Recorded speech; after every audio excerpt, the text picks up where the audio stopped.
In this video, I'll show you how to rebase a branch on GitHub. First, open your web browser, sign into your GitHub account, and navigate to the repository where you want to rebase a branch.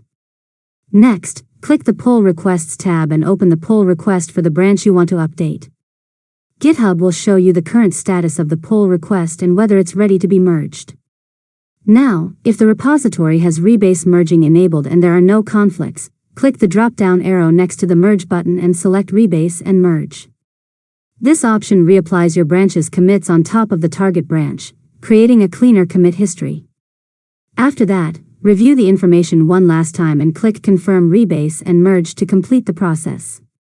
If the option isn't available or your branch has conflicts, you'll need to perform the rebase locally using Git and then push the updated branch back to GitHub. Finally, once the rebase is complete, refresh the repository page to confirm that your pull request has been merged and that the latest changes are now part of the target branch. And that's it. You've successfully learned how to rebase a branch on GitHub.